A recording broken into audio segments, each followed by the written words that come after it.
예, 오늘 우리에게 주실 하나님 말씀은 요한복음 6장 60절에서 71절까지입니다. 우리 바위 같은 사람. 우리 이런 표현들 가끔가다 합니다. 뭐 직장에서든 친구 사이에서든 뭐 가정에서든 교회에서든 이제 뭘 말하는 겁니까? 네, 어려운 일이 닥쳐도 시종일관 변함없이 그 제자리를 꿋꿋하게 지키고 있는 사람. 참 듬직하죠? 이런 사람은 어떤 어려운 일이 닥쳐도 또 그 감정에 상처를 받는 일이 온다 해도 크게 동요되거나 흔들리지 않습니다. 그게 굉장히 안정감을 줍니다. 이런 사람 옆에 있으면 주변 사람들이 굉장히 편안해요. 자기도 막 동요되고 막 들쑥날쑥 막 기복이 심하다가 그런 사람하고 계속 같이 있으면 자기도 좀 안정적이 돼요. 그래서 사람들은 그런 바위 같은 사람들이 자기 가정에 그다 단체에 있길 원합니다. 그런 사람이 많을수록 그 가정이 견고해지고 또 그 사회나 직장 이게 다 견고히 세워집니다. 가정에서도 부부 중에 한 명은 아주 그런 안정적인 바위 같은 사람이래야 돼요. 그래야지 그 가정이 막 흔들리지 않지. 둘 다 그냥 막 기복이 심하고 조금만 막 어려운 일이 오면 막 동요되고 이러면은 참 힘듭니다.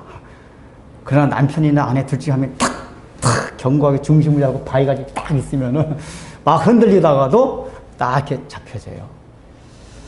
교회도 마찬가지입니다. 교회도 바위 같은 신앙을 가진 사람들이 많아질 때 그 교회가 견고하게 세워집니다.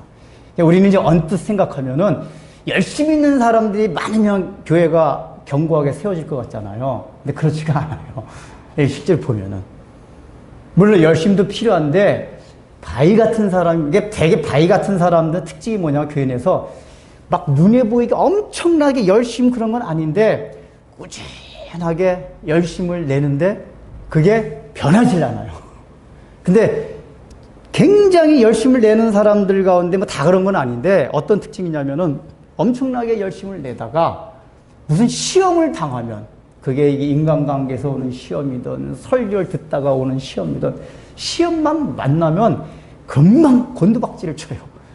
그래서 열심을 내가지고 교회에 세운 그 공을 오히려 훨씬 못하게 만드는 경우가 많이 있습니다. 그래서 교회도 바위 같은 신앙인들이 많아야지 그 교회가 견고합니다. 근데 중요한 거는 일반 사회에서는 성향상 바위 같은 사람들이 있어요. 타고난 성향, 이게 후천적으로 훈련의 그 영향도 있지만은 타고나기를 바위같이 탱직한 사람도 있거든요. 근데 이 교회에서 바위 같은 신앙은 성향이 바위 같은 성향을 지녔다고 해서 바위 같은 신앙이 아니에요. 여러분들 그런 걸 보셨을 거예요. 이 사람 성향이나 기질은 굉장히 바위 같은 사람인데 신앙 형태는 바위 같지 않은 걸 보게 됩니다. 왜 그렇습니까? 신앙은 본질적으로 그런 성향과 상관이 없어요. 바위 같은 신앙인들은 특징이 뭐냐? 근본 뿌리가 잘 내려져 있어야 돼요. 근데 우리 신앙의 근본 뿌리가 잘 내려져 있으려면 어떻게 해야 되죠? 예수님을 인격적으로 만나고 경험해야 돼요. 그러기 위해서 예수님을 제대로 알고 믿어야 합니다. 그래서 교회에 오는 순간부터 예수님이 누구신지를 교회에서 계속 가르쳐야 돼요. 그리고 예수님 어떻게 믿는 게 옳은 건지를 계속 가르쳐 줘야 돼요. 이런 과정을 통해서, 예수님이 누구구나. 이 예수님을 내가 어떻게 믿어야겠구나. 이렇게 깨닫고 예수님을 인격적으로 만나게 될 때, 그렇게 신앙생활이 시작이 돼야지만이 신앙의 뿌리가 견고하게 내리게 됩니다. 근데 안타까운 거는 우리 교회의 현실들이 그렇지가 못해요. 대부분 교회 온다는 얘기는 종교심의 발로해서 오는 건데, 일단 왔으면은 그런 십자가의 복음을 통해 가지고 예수 그리스도가 누구라는 걸 계속 심어줘야 되는데, 중요한 건 이게 교회에 왔다고 해가지고 그걸 갈망해서 오는 건 아니거든요. 되게 현실을 살아가면서 자신이 유한한 존재고 또 현실적으로 어려운 문제를 당하면은 또 그런 문제 해결받기도 하고 위로받기도 하고 그런 종교적 차원에서 교회들 많이 온단 말이에요. 그럼 자기 그런 현실적인 필요로 왔기 때문에 설교 시간에 그런 걸 듣기 원한단 말이에요. 자기 현실에 필요한 얘기들, 위로를 줄 수 있는 거.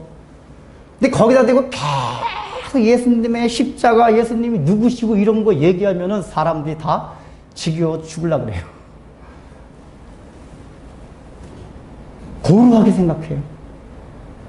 천국과 지옥, 죄와 심판, 부활과 재림, 십자가와 좁은 길, 이런 설교를 많이 하면 할수록 그 교회는 교인들이 자꾸 떨어져 나간대요. 그 전에 이제 우리 김유건 집사님하고 얘기하는데 그 약국 위에 2층에 순복음교회가 있었는데 김유건 집사님 말씀이 그래요. 목사님, 제가 주일날 분당우리교회 못 갔을 때 이제 그 예배 거기 참석했는데, 이 목사님이 순복음교회 목사님 같지 않고, 그러니까 이러면 또 이게, 하여간 이게 막 복을 강조하고 그런 게 아니라 엄청나게 십자가를 강조, 좁은 길을 강조하고 그런데요. 개척교회인데도. 그러니까 어쩌다 오는 사람들이 그 설교 듣고 다 안 온대요. 야, 이 교회 나오면 참 힘들겠다. 그래서 이제 김유곤에서 하는 말이, 이 목사님, 참, 오늘날에는 정말 성경대로 복음을 전하면은 정말 사람 모이기 힘든 것 같아요. 그러니까 이걸 알기 때문에 목사님도 어쩔 수 없이, 왜냐하면 일단 모이는 사람들 자체가 그런 거 듣는 것보다는 필요한 얘기를, 그래야지 귀에 들린단 말이에요. 그러다 보니까 원색적인 십자가 복음보다는 주변 얘기들, 그러니까 위로해주고 처세술 비슷한 거, 그 어디 심리학 강의나 상담학 강의 같은 데 들어가면 다 들을 수 있는 얘기, 어디 경영학 강의에 들어가면 들을 수 있는 얘기들, 그걸 성경하고 적당히 버무려가지고 이렇게 얘기해줘요. 근데 그런 귀에 쏙쏙 들어오거든요. 왜냐하면은, 그게 직장 생활에서 그런 거 필요하고.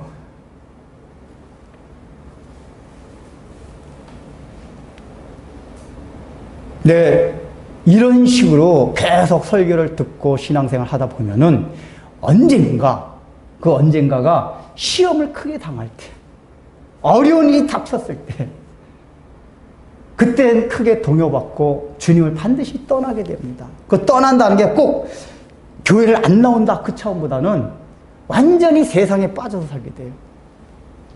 그래서 처음부터 예수님을 제대로 알고 믿는 신앙, 이게 굉장히 중요합니다. 그 예수님 오늘날뿐만 아니라 예수님 당시 때도 그랬습니다. 오늘 본문을 보면은 예수님을 수만 명의 사람들이 따라다녔어요. 특히 오병이어의 기적을 보고 정점에 올랐습니다. 막 2만 5천 명, 3만 명 되는 인원이 다 모였어요. 이러다가 오늘 본문을 보면은 그렇게 밀물같이 다 몰려왔다가 본문의 내용이 썰물같이 싹 빠져나갑니다. 처음부터 아무도 없었으면은 쏴하지 않을 텐데, 이게 장면을 한번 생각해 보세요. 이게 나중에 12명의 제자만 남는데, 12명의 이 제자들이 되게 허탈했을 거예요. 처음부터 12명이었으면 덜해요. 근데 수만 명, 열광적으로 막 주님을 찬양하고 경배하고 하다가, 어느 날 갑자기, 쫙 밀물까지 싹 빠져나가 봐요. 얼마나 허탈하고 싹싹했겠어요.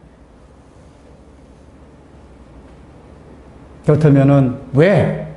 그리고 여기 보면은 12사도 말고 제자들이라고 칭함을 받는 사람들까지 다 예수님을 떠나갑니다. 그러니까 이게 성경에 보면 무리들이 있어요. 그러니까 무리들이라는 거는 예수님을 오다 가다 집회에 참석하는 사람들. 자기 이렇게 생업도 하고 하다가 집 가까운 데 오면 우리 동네에 오셔 예수님 설교하신대. 가보자. 이게 무리들이에요. 근데 또 제자들이라고 있어요. 그러니까 제자들은 거의 그냥 그냥 생업도 다 팽개칠 정도로 놔두고 예수님이 여기 가면 여기, 저기 가면 저기, 예수님만 계속 따라다니는 사람들. 그러니까 12사도뿐만 아니라 예수님을 이렇게 적극적으로 계속해서 따라다니는 사람들이 제자들이래요. 그런데 오늘 본문을 보면은 그런 제자들까지도 다 떠나갔더라. 거기서 더해서 아예 주님과 함께 다시는 다니지도 아니하였더라. 떠나갈 뿐만 아니라 다시는 주님 앞에 찾아오진 않았어요. 밀물은 다시 들어오기라도 하죠. 한 번 나간 썰물이 들어오지 않아요. 그러면은 어떻게 이런 일이 났을까? 아니, 그토록 예수님을 열광적으로 환영했던 수만 명의 사람들이 어디 갑자기 밀밀같이 싹, 아니, 12명만 남고, 야, 이거 진짜 저기였잖아요. 싹 몰려갔을까? 오늘 본문은 그 이유를 뭐라고 말합니까? 예수님의 설교 때문이라고 말합니다. 60절을 보세요. 제자 중 여럿이 듣고 말하되 이 말씀은 어렵도다. 누가 이 설교를 들을 수 있느냐? 이렇게 얘기하는 것으로 시작이 됩니다. 이 사람들 얘기가 이거예요. 야, 우리 오병이어 기적. 거기서 놀라운 은혜 받지 않았냐? 너무 좋았어. 얼마나 감동의 그냥 은혜의 물결이 넘쳤냐? 그리고 예수님이 평상시에 여기저기서 하시던 설교 말씀 다 나름대로 괜찮았잖아. 산상순의 말씀도 그렇고 아주 괜찮았어. 근데 오늘 설교 말씀 왜 이렇게 어려워? 아니, 이해도 되지 않고, 아니 혹시 좀 이해가 되는 것 같기도 한데, 그 이해가 된다 해도 그거 어떻게 이 설교를 받아들여? 도저히 못 받아들이겠어. 이러고 얘기하고 있는 거예요. 이러고. 그러니까 예수님이 그걸 알아채시고 너희들이 내 설교에 걸리느냐? 라고 예수님이 물어보세요. 그러니까 예수님을 그렇게 따라다녔던 사람들이 결정적으로 떠나간 이유가 뭐예요? 설교 때문에.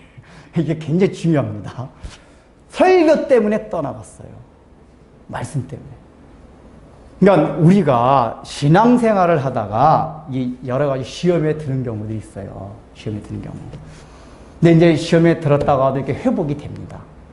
근데 근본적으로 말씀의 시험이 들면, 그냥 그게 설교든 성경을 보다가든 말씀 쪽에 시험이 들면은 회복하기가 굉장히 힘들어요.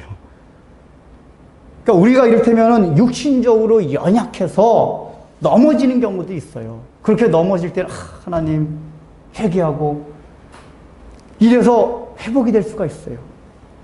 또 하다못해 인간관계로 그거가 조금 힘든 게 인간관계로 상처받아서 오는 시험들. 이런 것조차도 좀 시간이 오래 걸리면은 회복이 될 수가 있습니다.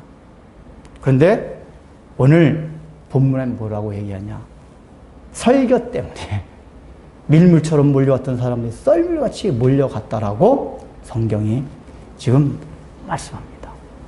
근데 우리가 이거 첫 번째 생각할 때, 설교나 말씀 때문에 절대로 시험에 들면 안 되겠다. 이 생각을 우리가 가져야 돼요. 이게 그렇게 중요한 거예요. 이게 보면 그런 게 있어요. 이게 신앙에 이렇게 이 사람이 신앙생활을 잘하고 있나, 잘하고 있지 않나를 이렇게 판가름하는 시금석 중에 가장 중요한 게 뭐냐면은 평상시 성경을 어떻게 보고 말씀대로 어떻게 하는지 잘 모르잖아요. 주일날 딱 말씀을 듣는 태도 보면 알아요, 일단은. 근데 주중에 좀 이렇게 실수도 할 수 있어요. 그러나 근본적으로 하나님께 대해 마음이 열려있는 사람들은 설교 말씀을 일단은 잘 들어요. 빨아들여요. 그러니까 성경을 읽을 때도 이 말씀이 쫙 달고 그렇게 들려져요. 근데 이제 어느 날부터 성경을 보면 뭐가 자꾸만 걸리고 설교 들으면 뭐가 자꾸만 걸리고 이러면 이제 자꾸만 우리의 신앙이 계속해서 예수님의 곁을 떠나는 그 과정을 나갈 수가 있어요. 그래서 우리가 이런 걸 늘 조심해야 됩니다. 자, 그러면은 왜 이 제자들이, 무리가 아닌 이 제자들이라고 하는 사람들이 설교 말씀에 시험이 들었냐 그 얘기예요. 예수님을 떠나갈 정도로. 첫 번째는 예수님 뭐라고 말씀하시냐. 제자들이 왜 이렇게 설교 말씀이 어려워. 이거 도저히 받아들일 수가 없어. 이렇게 얘기할 때, 너에게 걸림이 되느냐? 아시고 딱 물어보시면서 62절에 뭐라고 말씀하시냐면은, 그러면 너희는 인자가 이전에 있던 것으로 올라가는 것을 본다면 어떻게 하겠느냐라고 일단은 먼저 얘기를 하세요. 그러면은, 너희들 설교 말씀에 걸려? 하고서 하신 말씀이 이거예요. 인자가 이전에 있던 것으로 올라가면 어떻게 하겠느냐. 일단은 이 구절만 딱 보면 무슨 생각이 떠오르세요? 이전에 있던 것으로 올라가게 되면 예수님의 승천. 이게 생각이 들잖아요. 승천. 근데 물론 승천으로 얘기해도 이 문맥상 연결해서 말할 수는 있어요. 근데 요한복음과 이 성경에서 인자가 올라간다는 표현이 담겨 있는 의미가 있어요. 의미가. 그 우리가 요한복음 한번 12장 한번 봅시다.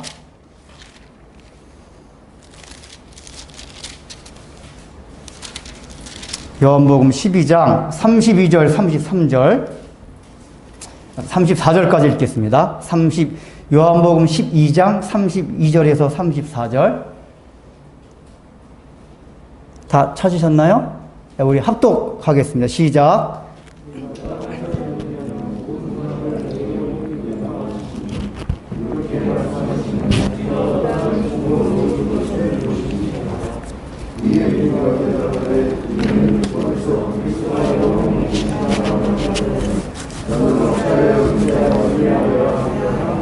예, 자, 일단은 이게 유대인들과 대화하는 과정 속에서 예수님이 지금 뭐라고 말씀하시냐면은 내가 땅에서 들려서 올라가면, 이거 들리면 올라가면 그 뜻이거든요.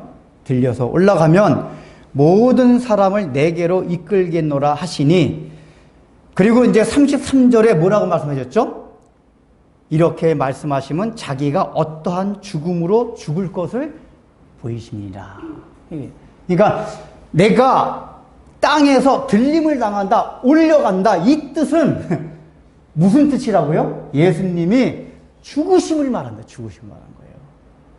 근데 여기 34절 보면은 이거를 유대인들이 알아들었어요. 34절 보세요. 이에 무리가 대답하되 우리는 율법에서 그리스도가 영원히 계신다함을 들었거늘 너는 어찌하여 인자가 들려야 하리라.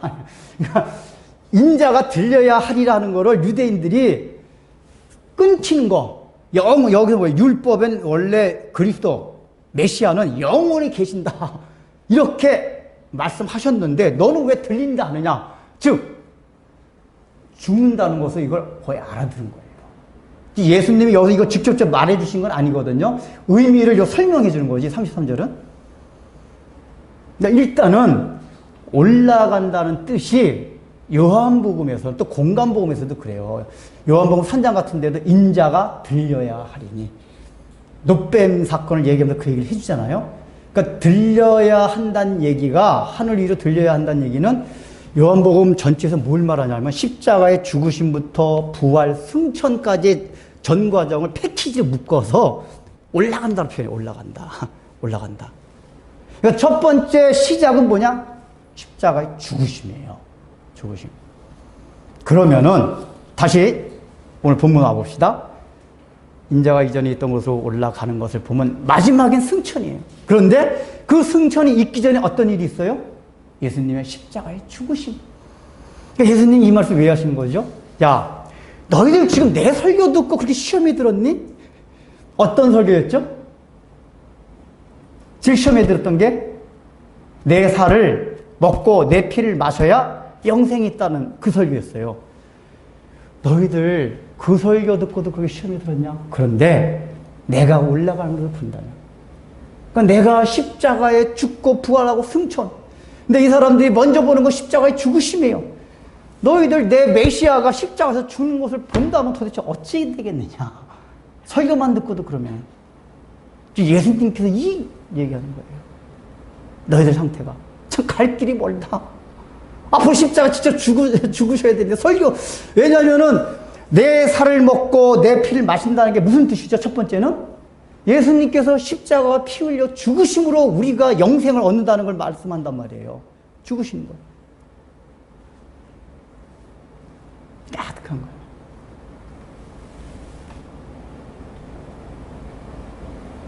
그러면은 여기서 말씀하시는 게 뭐냐면은 지금 이 제자들이라고 하는 사람들이 잘못된 메시아가 이걸 지금 지적하는 거예요.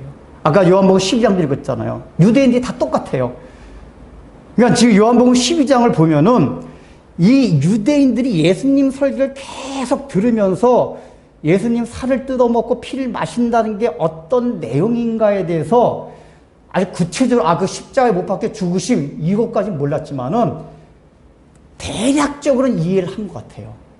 왜냐하면 이제 성경에 12장에다 그 내용이 나오고 아까 12장에서도 유대인들이 반문을 했잖아. 야, 구약의 율법에는 메시아는 그리스도는 영원히 산다고 했는데 왜 죽는다고 하느냐? 너 메시아라고 이 얘기를 해요. 그리고 그 당시 사회 문화적인 배경을 보면은 로마 제국이 수사학이 굉장히 발달되었습니다. 은유법들. 그러니까 모든 문장이나 말할 때 이렇게 막 이렇게 비유를 해가지고 시를 쓰거나 뭐 문장을 대화를 할 때. 그러니까 이런 로마 제국의 이렇게 문화적인 이렇게 정황 속에서 이제 그런 말들이 많았대요. 일단은 이 제자들이라고 하는 사람들이 처음에는 그 얘기 들을 때 막 섬뜩했을 거예요. 아니 무슨 살을 뜯어먹고 피를 마셔? 지난 시간에 얘기한 바와 같이 그 당시에 있던 페르시아에서 온 비밀 종교에서는 그런 의식이 있었다 그랬잖아요. 그러니까 그런 게 연상이 돼서 깜짝 놀랄 수 있지만은 이 사람들이 설교 계속 들으면서 이게 설교가 잠깐이 아니잖아요. 굉장히 긴 설교란 말이에요. 예수님이 그 페르시아에서 온 종교 아니라는 걸 알고 있잖아요. 계속 설교 들었기 때문에. 그러면은 야, 그게 진짜 자기가 죽고 지 살을 뜯어먹고 지 피를 마시는 얘기가 아니지. 이거 알아듣고 그러면서 예수님이 어떻게 말씀을 들었고 또 수사학적인 그런 게 발달된 시대이기 때문에 그러면 저 뜻이 그 뜻 아니야? 이제 이 로마 제국에서 문헌 뭐 호모 이야기라는 여러 가지 문헌들 보면은 그런 표현들이 있대요. 뭐 피값을 대신한다. 내 피를 마셔고 뭐 이런 표현들이 있대. 이게 뭐냐면은 너를 대신해서 희생한다. 이런 거 할 때 뭐 피값, 피를 대신하고 뭐 이런 것들이 나온대요. 그러니까 죽음으로써. 그러니까 그런 문화적인 은유법에 대한 이 배경이, 그걸 사용했다는 배경이 있었기 때문에 이 제자들이 아마도 12장에 나와서 그걸 이해한 거 보면은 예수님의 이 설교를 대강 딱 그렇게 알아들은 거야. 야, 계속 듣다 보니까 저 끔찍한 얘기가 아니라 그러면은 저 양반이 하여간 무슨 어디서 희생한다든지 하여간 뭐 그런다는 얘기 아니야, 지금? 이게 알아들은 거예요. 그러면 이 얘기는 뭐죠? 자신들이 갖고 있던 메시아는 영원히 죽지 아니한다. 영원히 영광을 누린다. 이 메시아관과 정면 충돌하는 거예요. 정면 충돌. 이게 첫 번째로 예수님 설교를 받아들일 수 없는 그 이유였어요. 이걸 다른 말로 하면은 이 사람들이 설교를 들을 때 어려운 게 뭐가 있냐면은 가장 첫 번째는 자기가 기존에 갖고 있던 고정관념, 사상, 신념. 이게 보면은 불교 같은 데서 굉장히 그 우파니샤드 철학이나 그런 이걸 많이 배운 사람들이 처음에 신앙생활을 시작하면은 굉장히 설교 듣기 힘들어요. 왜냐하면은 그런 관점에서 자꾸 성경을 이해하려고 해요. 그래서 이 얘기는 뭐냐? 유대인들이 예수님의 말씀을 어느 정도 들었잖아요. 그러니까 이게 나중에 이제 제자들을 보면 그냥 시몬 베드로는 그렇게 하고 너희도 가려느냐? 라고 물어보니까 주여 영생의 말씀이 주께 있사오니 우리가 어디로 가오리까? 라고 얘기를 해요. 근데 그렇게 말하는 시몬 베드로도 이 예수님의 설교 말씀이 십자가의 죽으심을 의미하는 것까지는 몰랐어요. 몰랐단 말이에요. 그래도 이렇게 대답한 이유가 뭘까요? 다른 제자들과 다르게 12제자가 이렇게 얘기한 거는, 대표로 한 거는, 주님, 우리가 여태까지 주님 말씀을 들어왔잖아요. 주님 말씀을 들어보면 우리가 은혜를 많이 받았어요. 그래서 우리는 거의 주님을 메시아같이 생각하고 믿습니다. 그렇다면은 오늘 한 설교 사실 이해 안 되는데 우리도 지금 이해 잘 안 됩니다. 답답해요. 근데 우리가 이해가 안 되는 거지 뭔 뜻이 있는 것으로 알고 믿겠습니다. 그 얘기예요. 이 베드로가 한 얘기는 완전히 이해해서 믿은 게 아니에요. 왜냐하면 나중에 실제로 저 로마 그 유대관원들이 딱 잡으러 왔을 때 이 베드로가 제일 먼저 막으려고 하잖아요. 그런 거 예상도 못했던 거예요. 십자가에 죽으심, 붙잡히는 거. 다만 이렇게 대답한 건 지금까지 우리가 주님한테 은혜를 받았습니다. 정말 우리 주님의 말씀은 지옥 같았습니다. 그래서 우리가 주님을 메시아로 생각했습니다. 그렇다면은 우리가 이게 드문드문 이해 안 되는 것이 있다면 그냥 넘어가겠습니다. 모르겠습니다. 그러나 주님의 뜻이 나중에는 이해가 될 줄 믿습니다. 라고 얘기하는 거란 말이에요. 원래 이런 게 필요해요. 우리도 제자들과 같이 육신을 입었기 때문에 하나님의 말씀을 온전히 다 이해하기가 힘들어요. 하나님의 때가 되기까지는. 근데 그게 이제 요한계시록 같은 거예요. 오늘날 성경. 요한계시록은 아직까지 완전히 풀리지 않았어요. 그 요한계시록 통해서 이단이 많아요. 근데 우리가 때로는 이해가 안 되지만 우리 마음 뭐죠? 우리는 하여간 어떤 과정을 통해서 설교를 통해서든지 성경 말씀을 통해든지 예수님을 믿게 됐어요. 그래서 이 성경이 하나님께서 우리에게 주신 말씀을 우리가 받아들였어요. 그러면은 그 다음부터 뭐가 필요하죠? 읽다가 이해 안 되는 게 이거 왜 이래 이거 이거 너무 듣기 힘든 것이로다. 이 말씀 읽기에 그 설교 듣기에 이런 것이 있을 수가 있어요. 그런데 이 제자들 일반 제자들과 같지 아니하고 12사도 제자들과 같이 이해는 안 되지만 영생의 말씀이 주께 있지 않습니까? 그러니까 우리는 주님을 떠날 수 없습니다. 라고 받아들이는 마음의 자세가 필요하다고 얘기해요. 이게 우리가 다 살아온 삶의 배경이 달라요. 근데 이 배경이 다른다는 데서 설교 듣는데 결정적인 영향을 주는 게 뭐냐면은 이 사고 방식, 의식, 사상 이런 것들이 설교 듣는데 굉장히 큰 영향을 줘요. 그래서 예수 믿기 전에 차라리 이게 사상적인 그거 없이 막 사람 죽이고 윤리고 막 산 사람들 있잖아요. 이렇게 생각 안 하고 이런 사람도 예수 믿고 나서 설교 듣는 거 굉장히 빠릅니다. 근데 사상적으로 기독교 사상이 아닌 다른 사상에 물들었던 사람은 굉장히 말씀을 받아들이는 게 힘들어요. 그런 사람일수록 어떤 자세가 필요하냐? 일단 예수 믿게 되었다는 거 아니에요. 그러면 그때 내가 기존에 있던 거 다 내려놔야 돼요. 제가 주님 믿었습니다. 이 성경을 하나님의 말씀을 받아들였습니다. 이제부터는 내가 가진 생각 이거 따르지 아니하고 말씀에 있는 대로 믿겠습니다. 그리고 교회에서 목사님들이 우리 2000년 동안 계속해서 교회 지도자들이 이렇게 인도해 왔잖아요. 그러면은 그걸 따라서 이해 안 되는 게 있지만은 그냥 나중에 이해될 줄을 믿고 그냥 그대로 받아들이겠습니다. 이런 자세를 가져야지 말씀의 시험이 안 돼요. 말씀.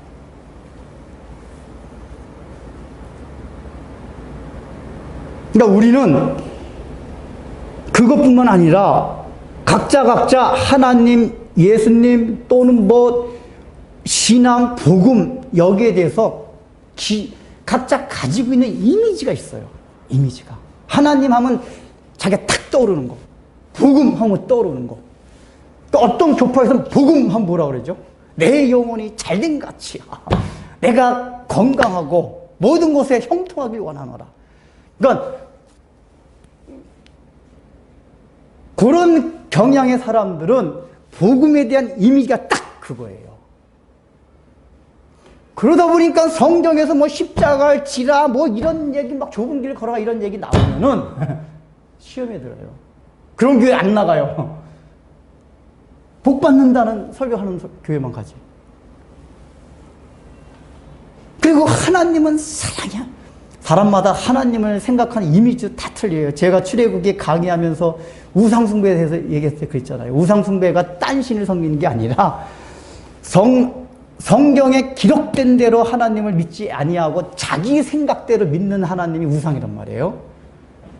그러니까 이미지화 시켰어요. 그러니까 어떤 사람은 성경에 사랑하는 하나님이 있긴 있어요. 근데 그게 전체 성경에 계시된 하나님이 다가 아니거든요.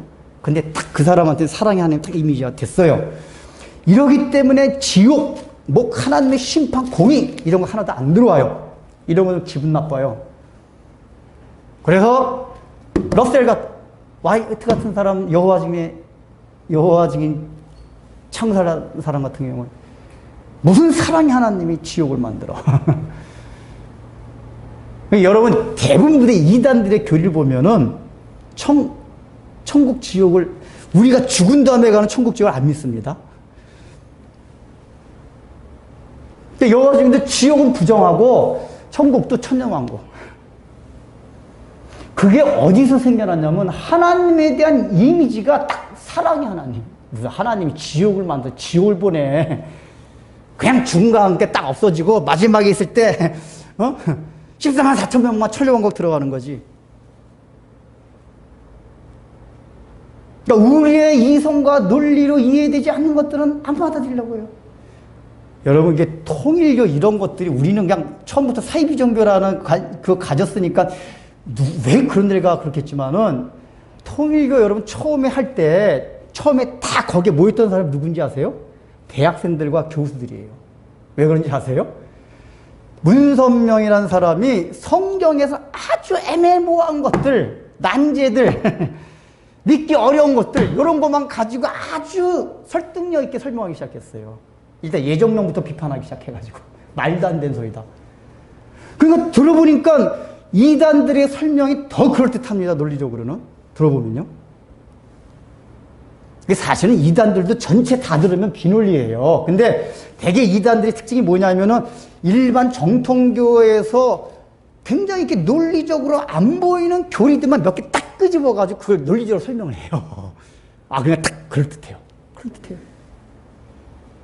근데 처음에 다 이단들이 다 그래요. 제 신천지 그 가끔가다 인터넷 보면은 딱 그게 뜨는 경우가 있어요. 저는 이게 처음에 뭔지 몰랐는데 설명이 좀 이상하다 싶었더니 신천지와 정통 어느 장로계 목사님이 한 이렇게 어떤 성경 구절 난제 비슷한 구절 하나 딱 띄워놓고 막 설명을 해요. 그러나 이게 어느 한국의 무슨 장로계 목사님이 한 얘기입니다. 그리고 또 한번 딱 얘기해요. 그리고 나서 이건 신천지에서 한 내용입니다. 여러분 어떤 게 더 설득력 있습니까? 이렇게 딱 물어봐요. 제가 들어봐도 신천지 쪽이 딱 그 구절만 놓고 보면 설득력이 있어요.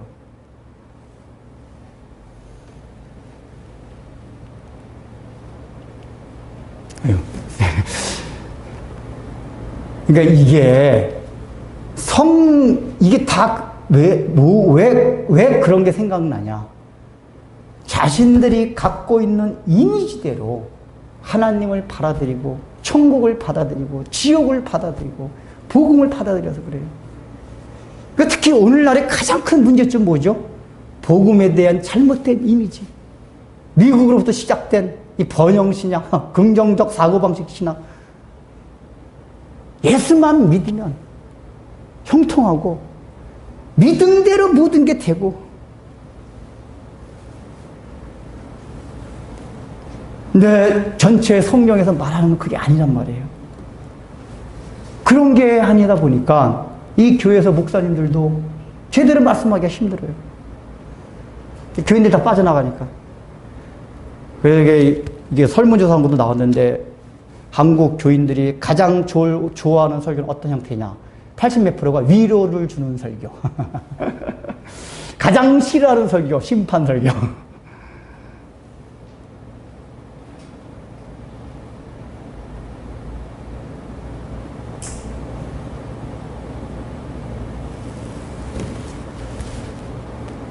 지금 우리는 굉장히 하나님의 말씀이 너무 어렵도다 하는 시대를 살아가고 있어요. 예수님 당시보다 지금은 더해요. 왜 그렇죠? 오늘날은 개인주의가 만연돼 있어요. 그리고 안락한 삶에 사람들이 다 익숙해져 가요. 근데 이런 때 복음의 성경이 말하는 복음의 가장 강하게 주는 이미지가 뭐냐? 십자가예요. 십자가. 십자가를 지고 가는 삶. 이런 거 안 맞아요. 어렵도다. 머리로 이해하기 어렵다는 얘기 아니라 받아들이기가 힘들어요. 아니 다른 교회에서 왜 다 저런 설교하고도 다 신앙생활 잘 해나가는데 목사님은 왜 목사님만 그렇게 설교를 합니까? 교회만 여기만 교회입니까? 이런데요.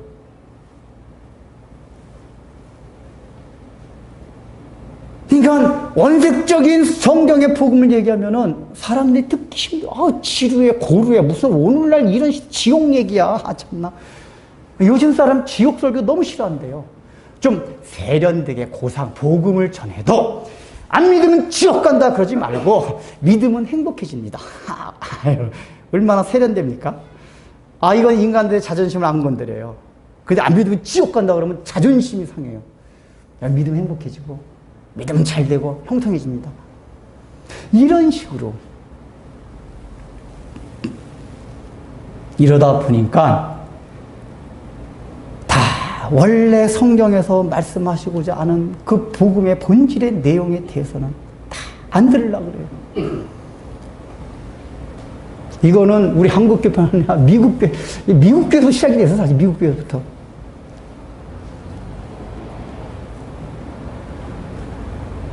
너무 큰 문제예요. 그래서 제가 볼 때는 아직까지 교회 나올 만한 상황이 되니까 나오지, 코로나 상황 되니까 지금 출석률이 엄청나게 줄어들었어요. 물론 공식적으로 이제 그 상황과 환경 때문에 연약한 사람이나 이래서 조심하게 하긴 하는데, 게으름에 빠져서, 아직 교회 나기 귀찮다, 잘 됐다. 이제 지금 코로나 사태가 이제 그런 걸 좀 보여주는 거예요. 그러니까 더 어려움이 오고 이제 편한 삶에 익숙해지면은 신앙생활 더 쉽고 더 편하게 하려는 운동들이 일어날 거예요. 물론 그렇다고 이게 교회 꼭 나온다는 게 꼭 그건 아니에요. 우리는 어디 있든지 간에 적인데, 마음 자세가 집에 있어도 주님의 뜻을 따르고 이런 마음은 아무 상관없어요. 그러니 나중에 환란이 오고 어려운 일이 올 때 얼마나 흔들리고 요동치겠어요. 예수 믿는 사람 직장 끊어진다 그러면 아마 내가 볼 때 90% 떨어져 나갈 거예요, 아마. 90%.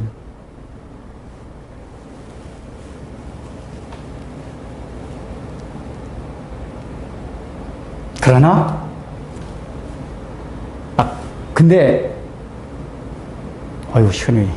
그 두 번째. 자, 그 다음에 두 번째 이유는 뭐야? 63절. 살리는 것은 영이니 육은 무익하니라 그랬어요. 이 말을 딱 들으면 우리는 이제 이렇게 이원론적인 사고에 젖어가지고 딱 금욕주의, 고행, 이런 걸 많이 생각해요. 야, 육은 다 무익하다. 영만 살리는 것이다. 그래서 영혼이 활동한, 영혼의 그 영역은 아주 귀한 거고, 육의 영역은 다 한 거다. 제가 어릴 때 들었는데, 어느 목사님, 사모님이 이런 말씀 때문에, 정식 부부잖아요. 그러니까 부부관계를 하려고 하면, 사탄아! 물러가라. 어찌 목사가 돼가지고, 경건치 못하게, 거룩치 못하게 이런데요. 그러니까 거룩하다는 걸 이런 개념을 받아준 거예요. 이원론적인. 그게 거룩입니까? 그러니까 다 그런 식이에요. 그러니까 우리가 그런 사기 쪄들기 때문에, 이거 제가 많이 강조했잖아요. 제가 그걸 깨주려고. 노는 것도 거룩할 수가 있고, 어떤 데 성경을 읽으면서도 비거룩할 수가 있고, 거기에 자기중심이 있으면은 성경을 읽고 설교를 하고 기도를 해도 비거룩한 거고, 어떤 사람은 밥을 먹고 놀고 하고 있어도 거룩할 수가 있고. 이게 뭐죠? 여기서 살리는 것을 영 할 때 뭐냐면, 이 영이 푸뉴마는 성경에서 하나님께로부터 온 우리의 영을 말하는 경우도 있고, 성령을 말하는 경우도 있어요. 이거 성령께로부터 오는 건 성령의 영으로 살아날 수가 있고, 인간적으로 안 된다 그 얘기예요. 그리고 육은 뭐냐면은, 바디, 이 몸을 말하는 게 아니에요. 먹고 마시고 이런 것들이 아니라, 플래시. 그러니까 특히 바울 사도 같은 경우가 서신서를 보면은, 너희가 육체의 소욕을 따라 살지 말고 성령의 소욕을 따라 살라는 비슷한 말들이 굉장히 많아요. 그때 육체의 소욕할 때 다 플래시예요. 그러니까 그때 이 성경에서 플래시를 뜨는 원문상에는 어떤 경우에 그걸 쓰냐면은, 이 물리적인 육체가 하는 이 일을 말하는 게 아니고, 인간이 타락해가지고 하나님께 대항하고 반항하는 기질들, 그것 때문에 세상의 가치를 사랑하는 이 성향과 경향들을 플래시, 육체라고 그래요. 이 몸을 말하는 게 아니라. 여기서 육도 그거예요. 너희가 성령을 쫓아야 하냐고, 육체. 그러니까 기본적으로 사람이 하나님께 반항하는 이지. 그리고 세상의 가치를 사랑하는 거. 보세요. 이 사람들이 실제적으로 세상의 가치를 뭘 사랑했죠? 썩을 양식을 구하는 거. 지난번에 했잖아요. 이 설교가 안 들어왔던 게, 아니, 주님, 메시아가 아니라 사상적인 것도 있지만은, 일단은, 현실적으로 우리 주님 따라다니고, 현실적으로 빵 문제도 해결받고, 현실 문제 해결하고 싶었는데, 뭔가 설교를 듣다 보니까 그게 아닌 것 같아요. 이거 날아간 것 같다, 이거. 여기서 너무 실망을 얻는 거예요. 그게 육을 쫓아가는 거란 말이에요. 세상의 가치를. 그래서 세상의 가치를 쫓아가면은 설교 말씀 안 들려옵니다, 여러분. 설교 말씀, 어떤 설교 말씀이요? 그래, 복 받는 설교는 잘 들어오죠. 그러니까 세상 가치를 쫓아가는데도 설교 말씀 잘 들린다. 그 얘기는 설교가 잘못됐다는 얘기예요. 세상 가치를 쫓아가는 사람들한테는 늘 복음적인 설교를 부딪히게 돼 있어요. 왜? 자꾸만 세상을 내려놓으라고, 세상을 사랑치 말라고, 십자가를 지라고 하는데, 미칠 거야. 우리 목사 매 그런 설교만 해. 부딪히게 돼 있어요. 부딪히게. 복음적인 설교. 도전을 받아요. 여러분들이 내가 신앙생활 잘하고 있나 못하고 있나 이렇게 판단하는 좋은 시금석이 있어요. 평상시에 성경을 보든지 주일날 이렇게 설교를 듣든지 만약에 말씀을 보고 듣는 그것에 걸림이 없이 빨아들이게 되면은 지금 일단 영적 상태가 주님과 그래도 좋은 거예요. 우리는 이제 내가 이게 하나하나 한 행동 가지고 이게 시금석으로 삼을 수도 있어요. 물론 그것도 우리의 신앙 상태를 판단하는 기준이 될 수 있지만은 더 중요한 기준은 뭐냐면은 설교 말씀, 성경 말씀이 지금 나한테 잘 들어오고 있느냐, 걸림이 없이. 이게 내 신앙 상태를 판단하는 굉장히 중요한 시금석이에요. 오늘도 설교 때문에 시험이 들었잖아요. 이 사람들이 어떤 육체 뭔가 잘못하고 죄를 짓고 해서 지금 시험이 있는 게 아니에요. 설교 때문에. 왜냐하면 설교 때문에 시험 든다는 거는 하나님에 대해서 반항하는 기질이 있어서 그래요. 우리가 잘 모르지만. 윤리, 도덕적으로는 아무 문제가 없는데 대개 설교의 말씀에 걸리는 건 반항하는 기질이 있어서요. 여기 보세요. 65절에 그러므로 전에 너희에게 말하기를 아버지께서 오게 하여 주지 아니하시면 누구든지 내게 올 수 없다 하였느니라. 이게 뭐죠? 예정론 비슷한 거죠. 오늘날로 얘기하면은 이 얘기를 딱 하자마자 66절 뭐라고 나왔죠? 그때부터 그의 제자 중에서 많은 사람이 떠나가고 그와 함께 다니지 아니하였더라. 그러니까 지금 살과 피를 먹고 마시라는 것도 막 무지하게 걸려서 미치겠는데 마지막 결정타 예수님께서 누군지 아버지께서 나를 아버지께서 오게 하여 주지 아니하면 내게 올 수 없다. 오늘 여러분 하나님 택자 아니면 못 믿습니다. 이렇게 얘기를 해봐요. 제가 지혜롭게 그런 얘기는 안 하거든요. 이미 믿은 사람한테 예정을 해야지만은 이게 예수님이기 때문에. 예수님은 결정타. 너희 불택자 못 믿어. 택자만 믿어. 그러니까 제가 예전 설명할 때 그건 시간 개념 안에서 설명을 더 이게 좀 설명드렸지만은 일단 시간의 개념 안에서 설명을 한다면은 하나님 마음이에요. 예정론 쉽게 말하면. 거기에 중요한 이 핵심 이 논리가 뭐냐면 하나님 주권이다 그 얘기예요. 예정론이. 주권. 근데 여기에 인간은 무지하게 걸립니다. 무슨 그 독재자가 다 있어. 근데 진짜 그런 사람 봤거든요. 난 그런 하나님이라면 안 믿어. 무슨 하나님이 독재자예요. 이게 뭘 의미하는지 아세요? 우리 인간 속에 하나님께 대하여 반항하려는, 대적하려는 기질이 예정론이나 설교도 튀어나오는 거예요. 여기서 결정적으로 그거예요. 너희 불택자 못 믿어. 택자만 나한테 와. 오늘 설명하면. 그러니까 야 저거 말이야. 야, 아니 아까 설교도 미치겠는데 뭐? 그 우리 불택자라냐? 불택자 못 믿어? 뭐 믿을 필요 없지. 그따위 이러면서 탁 떠나간 거예요. 그러니까 제가 예전문에 이런 말씀드릴 때, 주님께서 저를 버리신다 할 수 없죠. 전 피조물인데. 이게 하나님 앞에 겸손한 우리 피조물의 하나님의 주권이죠. 그러니까 이게 사상적인 게 무서운 게 아까 말했듯이 세상의 가치를 사랑하는 경우는 넘어지긴 하는데 그래서 주님을 떠나가긴 하는데 대적까지는 잘 안 해요. 설교가 안 들어와요. 죽겠네. 언제 끝나지? 막 이러고 하다가 그래 교회 꾸역꾸역 나와요. 설교 시간만 지겨워 죽겠어요. 그러니까 여기로 따진다면은 떠나기만 해요. 예수님을 떠나요. 근데 여기 있는 사람들이 나중에 보면은 예수님을 대적하는 자리까지 갑니다. 다 읽어보면 대적. 그러니까 떠나는 대적은 뭐냐면 떠나는 건 이제 무관심해지는 거예요. 아이고 나 저 양반 메시아인 줄 알고 따라다녔는데 그래서 내 빵 문제 해결해 줄 줄 알았는데 아이고 전혀 아니네. 내 현실적인 삶 문제 하나도 해결해 주지 못해. 에이 끝났다. 시마이 하고 그냥 가는 거예요. 그럼 끝이에요. 거기서 멈춰요. 근데 사상적으로 생각 안에서 걸리는 사람들은 반항기질이 나와. 이게 현실적으로 나 문제 상관이 없어요. 아니 예정론 문제가 무슨 문제예요? 하나님이 그따일 수가 있어. 아니 어떤 사람은 내 구원해 어떤 사람은 저기에 이런 독재자.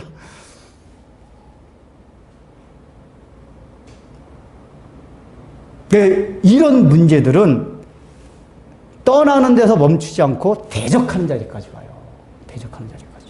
그리고 우리가 더 조심해야 되는 거는 세상의 가치를 사랑하는 것으로부터 빨리 떠나야 돼요. 영으로 살아야 돼요. 성령을 쫓아야 돼요. 여러분 세상 가치 살아가지 마세요. 세상의 가치를 살아가면 설교실 좁니다 이제. 설교 하나도 안 들어와요. 근데 그보다 더 무서운 거. 생각 속에서 하나님을 반항하는 것들. 이거는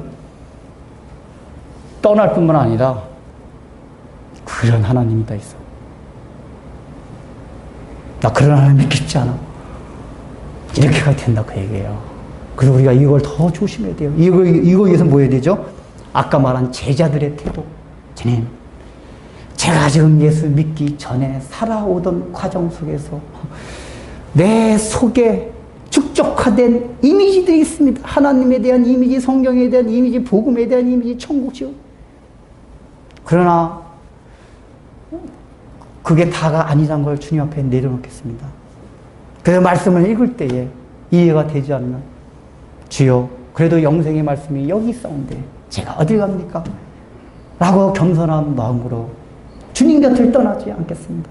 여기서 주님 곁을 떠나지 않는다는 걸 베드로가 뭐라고 말하고 있죠? 68절에 보면 영생의 말씀이 주께 있사오니. 그러니까 이 영으로 시작했는데 베드로는 마지막에 뭐래? 영생의 말씀이. 그러니까 우리가 주님과 함께 한다는 얘기는 결국 말씀과 함께 한다는 말씀. 말씀이 주께 있사오니. 내가 누구에게 가오리까? 라고 베드로가 고백합니다. 오늘날도 지금 이 시간도 우리 주님께서는 저와 여러분들 향해서 묻고 계십니다. 너희도 가려느냐? 너희도 가려느냐? 여러분 대답해 보십시오. 뭐라고 대답하겠어요? 시작! 너희도 가려느냐? 다시 한번 크게 너희도 가려느냐? 그렇죠. 우리가 부족하고 그런 거 있지만 이해가 제대로 안 된 거 있지만 그래도 영생의 말씀이 이 성경 가운데 복음 안에 있는 걸 제가 믿습니다. 알고 있습니다. 언젠간 이해될 줄 믿고 주님 말씀을 떠나지 않겠습니다. 자 그러면은 결론을 맺겠습니다. 주님의 말씀을 떠나지 않는다는 얘기 뭐였죠? 방금 전에 한 설교가 뭐였습니까? 가장 핵심이 지난 시간에 한 거 내 살을 먹고 피를 마신다는 거였어요. 이게 제일 걸리는 거 있잖아요. 그러면은 살을 먹고 피를 마신다는 얘기 첫 번째가 뭐였죠? 예수님 메시아관이 깨지는 거예요. 아, 예수님께서 메시아지만은 십자가를 지고 죽으신다. 그걸 받아들인과 동시에, 그러니까 그 영생은 나의 의지나 힘으로 되는 게 아니다. 오직 우리 예수님께서 십자가에 피 흘리신 그 피값으로 내가 영생을 얻는구나. 구원을 받는구나.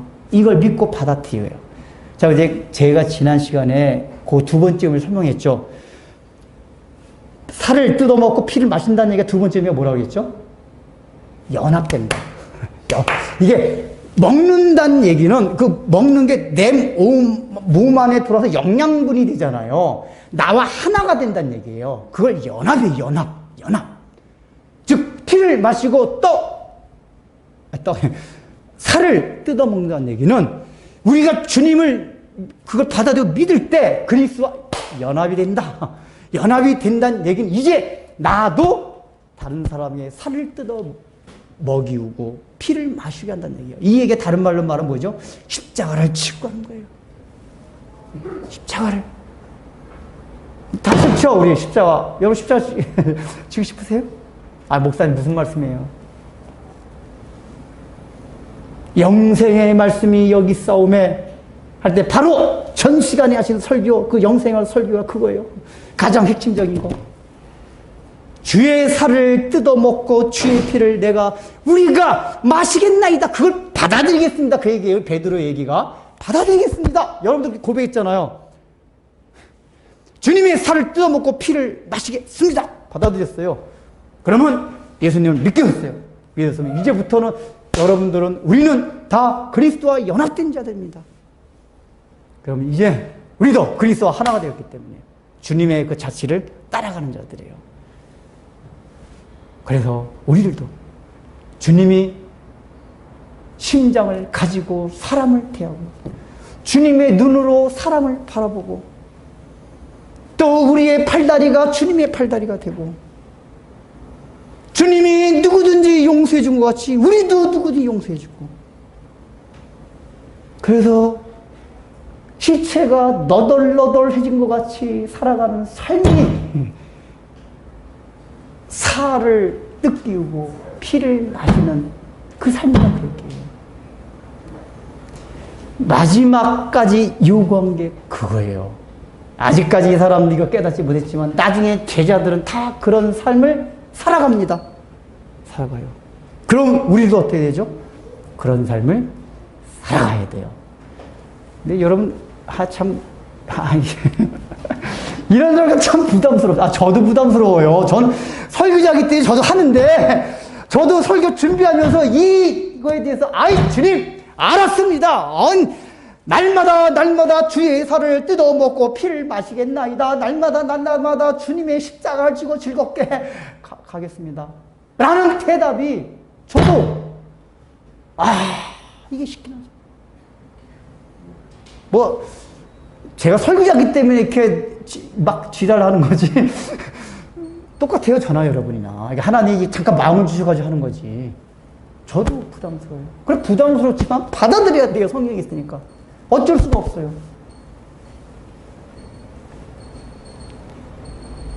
너희도 가려느냐? 아니요. 우리가 이렇게 받은 은혜가 있는데요. 하나님이 누군지를 아는데요. 성경 말씀이 진리라는 걸 아는데요. 우리 진리 뵙고 가서 옳은 말씀을 들은 걸 아는데요. 이 교회에서 주는 말씀 잘 받아먹겠습니다. 때로는 우리 마음에 거스르는 게 있다 해도. 그래서 주님과 내가 연합된 그 삶을 앞으로 살아가고 있습니다. 이 고백이 여러분들에게 넘쳐나길 바랍니다. 감사합니다. 하나님 아버지, 저희들 구원해 주셔서 감사함으로 인하여 주님 앞에 봉헌합니다. 저희들이 주님 앞에 받은 것이 얼마나 많은데 우리는 하나님 아버지 조금 더 주님 앞에 희생하고 헌신하려는 삶을 살지 아니하고 십자가를 지지 아니하고 살려고 하는 때가 얼마나 많이 있었습니까? 진정한 복음은 이렇게 물질을 드리는 것뿐만 아니라 나의 전 삶을 주님을 위하여 드리는 것임을 우리 마음에 명심하고 하나님 아버지 그 헌신을 통하여 우리가 주님 앞에 주님과 연합된 자로서 날마다 날마다 주님의 살을 뜯어 먹고 주님의 피를 마시는 그런 삶을 삶으로써 주님을 떠나지 않겠다는 그 베드로의 고백이 우리의 심령 가운데, 우리의 삶 가운데 날마다 날마다 넘쳐날 수 있는 은혜를 저희 모두에게 허락하여 주옵소서. 예수님의 이름으로 기도드립니다. 이제는 우리 구주 예수 그리스도의 은혜와 하나님 아버지의 놀라우신 사랑과 성령님의 감동과 권면하심이 오늘 이 말씀을 듣고 나도 저 베드로의 고백과 같이 우리가 영생의 말씀이 여기 있사오매 우리가 어디를 가겠나이까라고 고백한 그 고백과 마음이 우리의 삶 가운데 늘 지속될 수 있도록 우리의 마음을 움직여 주옵소서.